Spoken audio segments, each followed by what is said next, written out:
मैं स्वागत करता हूं अपने यूट्यूब चैनल इनकॉग्निटो एजुकेशन में। इसमें हम क्या कर रहे हैं कि यूपी पुलिस कांस्टेबल की जो कि प्रीवियस ईयर में एग्जाम्स हो चुके हैं ना, उसी के हमने कुछ क्वेश्चंस लिए हैं और जो कि मैथ के क्वेश्चंस हैं। एक दो क्या है, एक दो रीजनिंग के भी क्वेश्चंस हैं और इसमें हम प्रीवियस ईयर के क्वेश्चंस कर रहे हैं जो कि आपको हर दिन एक प्रैक्टिस सेट जरूर मिलेगा। ओके, तो हम बिना कुछ देरी के स्टार्ट करें और पहला क्वेश्चन देखें। तो पहला क्वेश्चन आपका क्या कहता है कि श्रीमती सिंह के परिवार की जो मासिक बचत और व्यय है, इसका अनुपात कितना दिया है आपको? 3:8। देखो इसमें हम क्या करें कि मासिक बचत, ओके, और व्यय, इसका आपको रेशियो कितना दिया है? 3:8। ठीक है, अब आगे क्या कहता है कि जिस महीने में उसके परिवार की जो आय है वो कितनी है? 2750 रुपए है। सॉरी, ओके, 27,500 रुपए है। ओके, तो इसमें क्या कह रहा है कि जो टोटल आय है, मतलब इन दोनों का जो टोटल है वो कितनी दी है? 27,500 है। मतलब अगर हम बचत को 3x मान लें और अगर व्यय को कितना मान लें? 8x मान लें, तो इन दोनों का सम कितना दिया है हमको? 27,500 दिया है। ओके, ठीक है। अब क्या करें? देखो जो टोटल इनकम होगी वो क्या होगी? उसने जितना बचाया और जिस तरह खर्च किया उन दोनों का सम ही तो होगी टोटल इनकम। सही बात है। तो हमने 3x + 8x को ऐड कर लिया। जब 3x + 8x को ऐड करेंगे तो यहाँ पर कितना आ जाएगा? 11x। ओके, 11x की वैल्यू कितनी है? 27,500। तो अगर हम इसको काटेंगे तो x की वैल्यू कितनी आ जाएगी? 11 दूनी 22, 11 पंजे 55। कितनी आ गई? 2,500 आ गई। x की वैल्यू हमको क्या पूछी थी? बचत पूछी थी। इसमें बचत कितनी है? 3x है। ओके, जब बचत 3x है और x की वैल्यू ये है तो 3x की वैल्यू निकालने के लिए क्या करेंगे हम? 3 × 2500, 25 दिया 7500, 7,500 आ गई आपकी क्या? बचत। और बाई चांस आपको व्यय पूछा होता कि कितना उसने खर्च किया, तो खर्च क्या है कि 8 यूनिट खर्च है और 1 यूनिट की वैल्यू कितनी है? 2500। तो 8 यूनिट की वैल्यू कितनी आएगी? 8 × 2500। तो 25 रट्टे कितना होता है? 200 और डबल जीरो और आया था कितना? आया था 20,000। ओके, तो आपका राइट आंसर क्या हो जाएगा? आपको 3x की वैल्यू पूछी थी, मतलब बचत पूछा था, तो 3x की वैल्यू कितनी दी है आपको? 750। तो आपका राइट आंसर क्या हो जाएगा? बी ऑप्शन करेक्ट आंसर हो जाएगा। ओके, अब हम अगला क्वेश्चन देखेंगे। तो देखो अगला क्वेश्चन आपका क्या कहता है कि कोई एक संख्या दी गई है हमको, उस संख्या का 45% है, वो कितने के बराबर है? 135 के बराबर है। तो वो संख्या बतानी है हमको। संख्या क्या होगी? देखो कोई संख्या मान लीजिए हमने कि 100 थी। ओके, कोई संख्या कितनी थी? 100 थी। उसका 45% कितना? जो 45% है वो किसके बराबर है? 135 के बराबर है। ठीक है, यहाँ तक कोई दिक्कत नहीं होगी। और रिमेनिंग कितना बचा? 55%। 100% है कोई चीज, 100% के 45% की वैल्यू कितनी दी है हमको? 135। हमको क्या पूछा है? वह संख्या पूछी है, मतलब कितनी? 100% की वैल्यू पूछे कि 100% की वैल्यू क्या होगी। ओके, तो हम इसमें निकाल सकते हैं ना कि जब आपको 45 की वैल्यू कितनी दी है? 135, तो 100 की वैल्यू कितनी होगी? बस सिंपली यही करना था। तो जब हम इसको 5 से काटेंगे तो कितने बार जाएगा? 9 बार। इसको 5 से काटेंगे तो कितने बार जाएगा? 20 बार। ओके, अब क्या करें? इसको जब 9 से काटेंगे तो 9 × 9 और 9 × 5 = 45। अब क्या करें? 15 का और 20 का मल्टीप्लाई कर दो। 15 और 20 का मल्टीप्लाई करेंगे तो आपका आंसर कितना आ जाएगा? 300। राइट आंसर क्या हो गया? D option correct answer. ये तो था सबसे शॉर्ट ट्रिक। अगर हम वैसे निकालें, स्टेप बाय स्टेप करके निकालेंगे, तो देखो ये क्वेश्चन कितना लेंथी हो जाएगा। ज्यादा लेंथी नहीं होगा, पर फिर भी हमारे अगर एग्जामिनेशन हॉल में अगर 1 सेकंड बच रही है ना, तो वो भी हमको 1 सेकंड बचानी है अपनी। ओके, इसमें क्या बोला था कि 45% की वैल्यू 135 है। तो जब 45% की वैल्यू कितनी दी है? 135, तो हम 1% की वैल्यू निकाल लें। 1% की वैल्यू निकालने के लिए क्या करेंगे? 135/45, ये आ गई 1% की वैल्यू। अब हमको किसकी पूछी है? 100% की वैल्यू पूछी है ना, क्योंकि जब वह संख्या बतानी है, एक संख्या के 45% की वैल्यू इतनी थी, तो टोटल संख्या कौन सी होगी? 100। तो 100 की वैल्यू पूछी थी, तो 100 की वैल्यू अगर हम यही मल्टीप्लाई कर दे तो बात तो वही रही है ना। बात तो वही रही। हमने सीधा सिंपल क्या कर दिया था कि जब आपको 45 की वैल्यू कितनी दी है? 135 दी है, तो 100 की वैल्यू कितनी होगी? देखो सेम सीक्वेंस वही आया है ना, कोई दिक्कत नहीं होगी यहाँ तक। ओके, अगला क्वेश्चन क्या आगे कह रहा है कि कप का एक सेब जब 720 की कीमत पर बेचा जाता है तो 20% का नुकसान होता है। 5% का लाभ प्राप्त करने के लिए उसको कितने रुपए में बेचा जाएगा? जो कप होते हैं ना, उसका एक सेट है। जैसे मान लीजिए क्वेश्चन में कह रहा है कि कोई चीज थी 100 रुपए की, 100% की थी, 100% की चीज थी, उसको कितने पर हमने कितने पर बेचा है? 720 पर बेचा है। 720 पर बेचा है तो 20% की हानि हुई है। मतलब कोई चीज 100 की थी, 20% की हानि हुई है इसको बेचने पर 780 में, तो कितने पर बेची है? 720 में। तो कितने पर बेची है? 80% पर बेची है। आप ऐसे समझिए, कोई चीज 100 रुपए की थी, 100% की थी, ठीक है, 100% की थी कोई चीज, अगर हम 20% की हानि पर बेचेंगे उसको तो कितने पर बेचेगी? 80% पर बेचेगी। और 80% की वैल्यू कितनी दी है हमको? 720। यहाँ तो कोई दिक्कत नहीं होगी, ठीक है। अब क्या कह रहा है कि 5% लाभ प्राप्त करें। जब हम किसी चीज पर 5% लाभ प्राप्त करेंगे, कोई चीज 100 रुपए की है, अगर हम 5% लाभ प्राप्त करेंगे तो वो कितने में बेचेगी? 105 में बिकेगी। कोई दिक्कत नहीं होगी यहाँ तक। अब देखो, 80% की वैल्यू आपको दी है कितनी? 720, तो हमको 105 की वैल्यू निकालनी थी। यहाँ तक तो समझ में आ गया होगा आपको। ओके ओके, यहाँ तक तो आपको समझ में आ गया होगा। अब हम आगे का, अब देखो आगे का स्टेप करते हैं। आगे का स्टेप क्या है कि आपको 80% की वैल्यू मिल गई है कितनी? 720, और 105% की वैल्यू निकालनी है। ओके, यहाँ तक तो समझ में आ गया होगा। क्या कि 80% की वैल्यू कितनी है? 720। किसकी वैल्यू निकालनी है हमको? 105% की वैल्यू निकालनी है। तो देखो, इस जीरो से ये जीरो कट गया, 8 से उसको काटेंगे कितने बार जाएगा? 9 बार। 9 का मल्टीप्लाई किसमें कर दो? 105 में। तो जब 9 का मल्टीप्लाई 105 में करेंगे तो 9 पंजे 45, 9 एक 9, 945 आ गया। आपका आंसर कौन सा ऑप्शन है? C option. तो सी ऑप्शन आपका करेक्ट आंसर हो गया। ओके, अगला ऑप्शन कह रहा है कि 750 की अंकित मूल्य वाली कीमत एक पतलून है। 750 रुपए की अंकित कीमत वाली एक पतलून की छूट के दौरान उसको कितने में बेचा जाता है? 660 रुपए में बेचा जाता है। तो उसको कितने परसेंट की छूट दी गई है, ये पूछा है। देखो, 750 की कोई चीज थी, ओके, उसको हमने क्या किया? X% की छूट दे दी। X% की छूट देने पर उसको कितने में बेचा हमने? 660 रुपए में बेच दिया। ओके, अब कोई चीज इतने रुपए की थी, इसका मतलब क्या है कि ये तो 100% की वैल्यू हुई ना।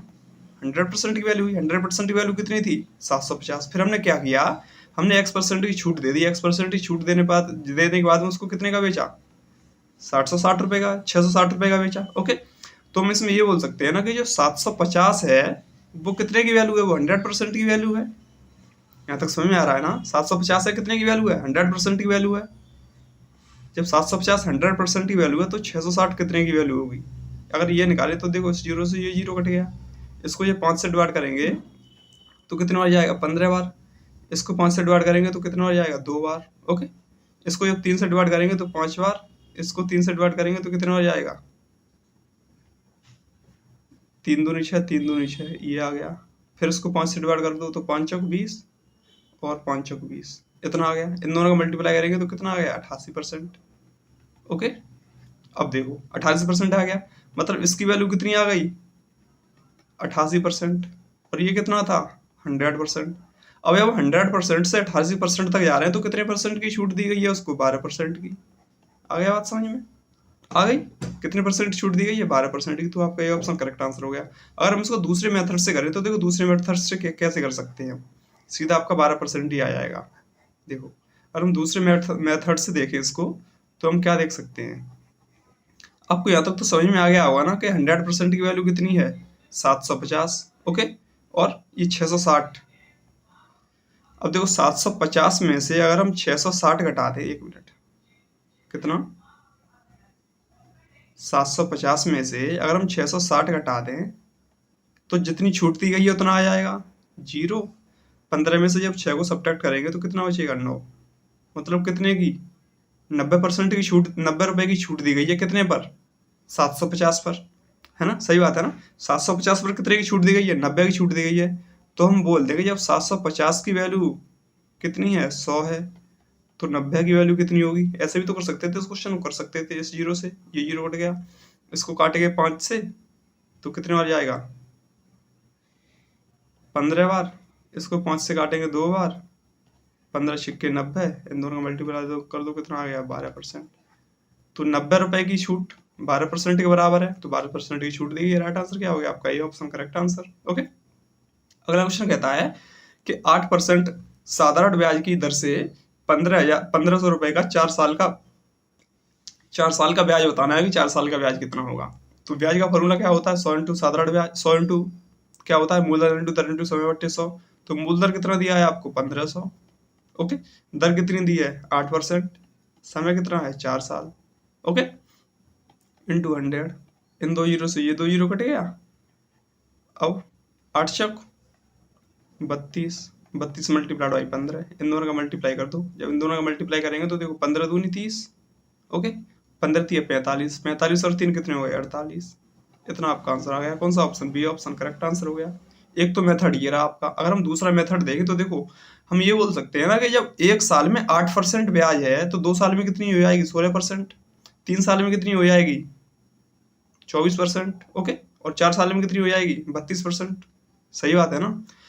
ये साधारण ब्याज पर ही सिंपल फॉर्मूला अप्लाई होता है, ये कंपाउंड इंटरेस्ट पर फॉर्मूला अप्लाई नहीं होता। क्या बोले कि हम जब 1% एक साल की आपकी साधारण ब्याज कितनी है 8% है तो 2 साल में कितनी हो जाएगी 16, ओके, 3 साल में कितनी हो जाएगी 24 और 4 साल में कितनी हो जाएगी 32%, ओके। अब 100% की वैल्यू आपको कितनी दी है 1500, क्योंकि 1500 ही है ना, तो आपको 100% की वैल्यू कितनी दी है 1500। 32% की वैल्यू बतानी थी आपको कि 32% की वैल्यू कितनी होगी। तो इन 2 जीरो से ये दो जीरो कट गए, इन दोनों का मल्टीप्लाई करोगे तो कितना आ जाएगा 480। आ गया, कितना इजी था देख लो। तो आपको देखो हर क्वेश्चन के मैं 2 ट्रिक बता रहा हूँ, जो आपको इजी लगे आप उससे कर सकते हैं। अगला क्वेश्चन देखिए तो क्या कह रहा है कि टाइम का कोड हमको ये लिखा गया है तो हमको क्लॉक का कोड पूछा है। क्लॉक का कोड क्या होगा तो हम यहाँ पर लिख लें TIME। इसका कोड कितना है 20 9 13 और 5, ये दिया गया है। कोड किसका पूछा है क्लॉक का, CLOC के। देखो ये वाला क्वेश्चन कितना आसानी से करेंगे हम। प्लेस वैल्यू आपको याद है नहीं याद है? प्लेस वैल्यू अगर याद नहीं तो आप प्लेस वैल्यू याद कर लीजिए, क्योंकि कोई सा भी एग्जाम हो प्लेस वैल्यू की जरूरत पड़ती ही पड़ती है, ओके। तो इसमें अगर हम टी की प्लेस वैल्यू देखें तो टी की प्लेस वैल्यू कितनी होती है 20, ये लिख दिया पूरा। आई की प्लेस वैल्यू 9, एम की प्लेस वैल्यू 13 और ई की प्लेस वैल्यू 5। सभी की प्लेस वैल्यू लिखती है बस। सी की प्लेस वैल्यू क्या होती है कि ए से जेड तक अगर हम ABCD लिख दें तो जो सी है वो कौन सी प्लेस पर आता है, तीसरी प्लेस पर आता है, तो ये 3 की प्लेस वैल्यू हो गई। एल कौन सी प्लेस पर आता है 12, तो ये 12 हो गई इसकी प्लेस वैल्यू। ओ कौन सी प्लेस पर आता है 15वीं प्लेस पर आता है, तो ओ की प्लेस वैल्यू 15 हो गई। सी 3 पर आता है और के कितने पर आता है 11 पर, ओके। तो ये आपका आंसर होगा। स्टार्टिंग 3 से हो रही होगी, उसके बाद में 12, स्टार्टिंग 3 से थी उसके बाद 19 दे दिया, एलिमिनेट। फिर 12 के बाद क्या आएगा 15, 12 के बाद 15 इसमें भी था, इसमें भी था, इसमें भी था, लास्ट में क्या आना चाहिए 11, इसमें 14 दे दिया था, ये एलिमिनेट हो गया, ओके। फिर देखें तो इसमें 5 दे दिया इस जगह, ये भी एलिमिनेट हो गया। राइट आंसर क्या हो गया आपका सी ऑप्शन करेक्ट आंसर हो गया। अगला क्वेश्चन कहता है कि देखो ये तो बहुत ही इजी क्वेश्चन है। 11/8 मल्टीप्लाइड बाई 56/33, इसको सिंप्लीफाई करना था तो इसको डिवाइड करेंगे तो 7 8 56 8 बार 11 सॉरी 8 7 56 7 आएगा ना, तो 11 7 77, कितना आ गया 11 7 77/33। इससे डिवाइड करेंगे तो कितने बार जाएगा 2 बार 1/33, ये आ जाएगा। इसमें 3 3, इसमें 1 मिनट, इसमें 3 3 होगा, ओके। तो आपका राइट आंसर क्या हो गया आ जाएगा डी ऑप्शन करेक्ट आंसर हो जाएगा। अब अगला क्वेश्चन देखें तो क्या कहता है कि 11 पारियां पूरी तरह 11 पारियों को पूरी करने के बाद में सम्राट का जो औसत है वो कितना है 51 है, ओके। अब क्या कर रहा है कि आगे आगे उसको क्या करना है कि उसको अपना ये औसत स्कोर में 2 रन की बढ़ोतरी करने के लिए जो अगली पारी होगी मतलब 12वीं पारी होगी उसमें कितने रन बनाने होंगे ये बोला है। तो देखो 11 का अगर हम एवरेज देखें, 11 का एवरेज कितना है 51, ओके। 11 का एवरेज कितना है 51। अब क्या है कि 12वीं पारी में उसको कितने रन बनाने पड़े हैं कि उनका जो एवरेज है वो कितना हो जाए 2 बढ़ जाए, मतलब कितना हो जाए 53 हो जाए। यही है ना, यही पूछा है। तो ये नंबर बताने कि कितने बनाने पड़ेंगे उसको। तो आपको एक स्ट्रक्चर तो समझ में आ गया होगा इसका। जब आपको स्ट्रक्चर समझ में आ गया तो एक तो सबसे बेसिक तरीका है जो आप बचपन से कर रहे होंगे क्या कि 11 पारियों का जो एवरेज स्कोर है वो कितना है 51। तो इनका अगर हम टोटल नंबर निकालें तो कितना आ जाएगा 51 मल्टीप्लाइड बाई 11, 11 का 11, 11 पंजे 55 और 1 56। कितने 11 पारियों को कितने रन बनाए हैं उसने, इतने रन बनाए हैं, ओके। अब क्या करें कि उसको 2 अपना एवरेज स्कोर 2 बढ़ाना है तो यहाँ पर कितना आ जाएगा, जब 51 में 2 ऐड करेंगे तो 53 आ जाएगा और टोटल पारियां कितनी हो जाएंगी 12। अब इन दोनों का मल्टीप्लाई कर दो, 12 3 36 के 6, 12 पंजे 60, 60 और 6, 60 और 3 कितने हो गए 63, इतने रन और इतने। अब क्या करें इसमें से ये घटा दो, ओके। 561। जब इसको घटाएंगे तो कितना आ जाएगा 75। उसको 12वीं पारी में कितने रन बनाने पड़ेंगे 75 रन बनाने पड़ेंगे अपना एवरेज स्कोर कितना 53 करने के लिए। तो आपका राइट आंसर क्या हो गया आपका 75%। ओके, अब ये तो हो गया आपका बेसिक ट्रिक जो कि आप बचपन से कर रहे होंगे। अब आप शॉर्ट ट्रिक करें क्योंकि हम क्या कर रहे हैं, हम कंपटीशन एग्जाम्स की तैयारी कर रहे हैं तो हम शॉर्ट ट्रिक करनी चाहिए हमको। अब देखो शॉर्ट ट्रिक क्या होती है, बड़ी आसानी से समझना, बहुत ही सिंपल तरीके से समझाऊंगा। देखो 11 पारियों का जो एवरेज स्कोर था वो कितना था 51 था। यहाँ तक कोई दिक्कत नहीं होगी। अब क्या कह रहा है कि 2 एवरेज बढ़ाना चाह रहा है, वो 2 एवरेज बढ़ाना चाह रहा है और 12वीं पारी है। ओके, जब 2 एवरेज बढ़ाएगा तो वो 12वीं पारी तक बढ़ाएगा। मतलब एवरेज का मतलब क्या होता है, हर पर 2 बढ़ेगा ना, हर पर 2 बढ़ेगा। तो 12 पर जब 2 बढ़ाएगा तो कितने बढ़ाने पड़ेंगे उसको, 12 मल्टीप्लाइड बाई 2 मतलब 24 बढ़ाने पड़ेंगे, 24 बढ़ाने पड़ेंगे ना। और 51 तो ऑलरेडी होंगे ना पहले वाले, जब 51 पहले वाले होंगे उसी में अगर 24 ऐड करोगे तभी तो एवरेज स्कोर आ पाएगा 2 ज्यादा। समझ में आ रहा है ना आपको। तो 51 जब पहले से होगा 24 और ऐड कर दो तो कितना 55 रन मारने पड़ेंगे उसको, कौन सी 12वीं पारी में। ये आपका आंसर आ गया। और ऐसे ही बोलता कि अगर उसको अपना एवरेज स्कोर कितना बढ़ाना है 3 बढ़ाना है तो यहाँ पर कितने लिख देते 3। जब एवरेज स्कोर 3 बढ़ाना है, 1 पर 3 बढ़ाना है तो 12 पर कितना बढ़ाना पड़ेगा उसको, 12 मल्टीप्लाइड बाई 3 मतलब 36 बढ़ाना पड़ेगा। और ये 51 तो उसको रन मारने हैं तभी तो 51 के बराबर आ पाएगा। 51 के बराबर आने के बाद में उसको 36 और एक्स्ट्रा मारने हैं। तो 51 और 36 को ऐड कर दो, 7 और 8 87 रन बनाने पड़ते हैं अगर वो उसको एवरेज स्कोर अपना 3 बढ़ाना होता, मतलब 54 करना होता। तो अब एवरेज स्कोर 2 ही तो बढ़ाना है, जब 2 बढ़ाना है तो उसको कितने रन मारने पड़ेंगे 75 रन मारने पड़ेंगे 12वीं पारी में। ठीक है, अब अगला क्वेश्चन देखें। तो अगला क्वेश्चन क्या कहता है कि यदि 8 व्यक्ति एक दीवार को कितने दिनों में 15 दिनों में बना सकते हैं, तो 8 दिनों में बनाने के लिए कितने लोगों की आवश्यकता होगी। तो ये तो सिंपल था, कितना कर देंगे 16 × 15 is equal to 8 × x। x क्या है आदमी, 8 से जब काटेंगे 2 बार 15 दूनी 30। ओके, देख लो 10 सेकंड का क्वेश्चन था, मैक्स टू मैक्स, तो डी ऑप्शन करेक्ट आंसर हो गया आपका। उसी प्रकार अगला क्वेश्चन देंगे। तो अगला क्वेश्चन क्या कहता है कि हमको एक सीक्वेंस दिया गया है और एक सीक्वेंस फॉलो करा के बताना है कि अगली प्लेस पर ये जो क्वेश्चन मार्क चिन्ह दिखाई दे रहा है ना इसकी प्लेस पर क्या होगा। तो आपको पहले कितना दिया है 100, फिर उसको कितना दिया है 121, फिर 144, फिर 169। अगली प्लेस पर बताना है कि अगली प्लेस पर क्या होगा। ओके, तो देखो इसमें देखें तो इसमें हम क्या कर सकते हैं, अगर हम 100 देखते हैं तो हमारे दिमाग में सबसे पहले क्या आता है कि 100 क्या होता है 10 का स्क्वायर। ओके, ऐसे 121 को देखें तो 121 क्या होता है 11 का स्क्वायर। 144 को देखें तो क्या होता है 12 का स्क्वायर। और 169 को देखें तो ये क्या होता है 13 का स्क्वायर होता है ना। तो देखो ये तो 11 का 10 का स्क्वायर था, ये 11 का स्क्वायर, ये 12 का स्क्वायर, ये 13 का स्क्वायर। यहाँ पर +1 किया, यहाँ पर +1, यहाँ पर +1, तो आगे भी तो प्लस ही करेगा। मतलब यहाँ पर जो आएगा वो क्या आएगा 14 का स्क्वायर। 14 का स्क्वायर कितना होता है 196। 196 कौन सा ऑप्शन है बी ऑप्शन, तो आपका बी ऑप्शन करेक्ट आंसर। इस क्वेश्चन मार्क की जगह कितना आ जाएगा 196। सिंपल। अगला क्वेश्चन कह रहा है कि 52, 78 और 156 का महत्तम समावर्तक मतलब HCF पूछा है कि HCF क्या होगा। तो आपको HCF पता होगा ना क्या होता है कि जो संख्याएं दी जाती हैं उनमें भाग चला जाना चाहिए और वो बड़ी से बड़ी संख्या होनी चाहिए। तो हम इसमें क्या करते हैं, पहले तो 52 का डिवाइड कितने में करते हैं 78 में करते हैं। तो 52 × 52 कितने बचे 26। ओके, 26 का कर दो 52 में तो 26 दूनी 52 पूरा कट गया। अब ये जो 26 है इसका करेंगे कौन सी संख्या, जो संख्या बच गई कितने में 156 में। तो जब हम 26 का 156 में करेंगे तो कितने बार जाएगा 3 बार, 3 बार चला जाएगा, 6 बार जाएगा। तो 156 से 156 कट जाएंगे। अब ये 26 संख्या ऐसी आएगी जो दी गई संख्या में भाग जा रहा है।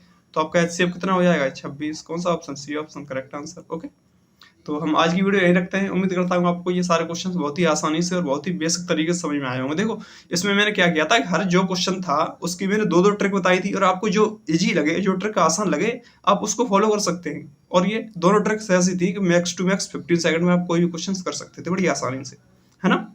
तो आप बने रहिए मेरे साथ में। आपके जो यूपी पुलिस कांस्टेबल का है जो मैथ का पोर्सन उसकी सॉल्व कराने की जिम्मेदारी मेरी। ठीक है, तो फिर मिलते हैं अगली वीडियो में। तब तक के लिए अपना और अपनों का ख्याल रखिए। बाय।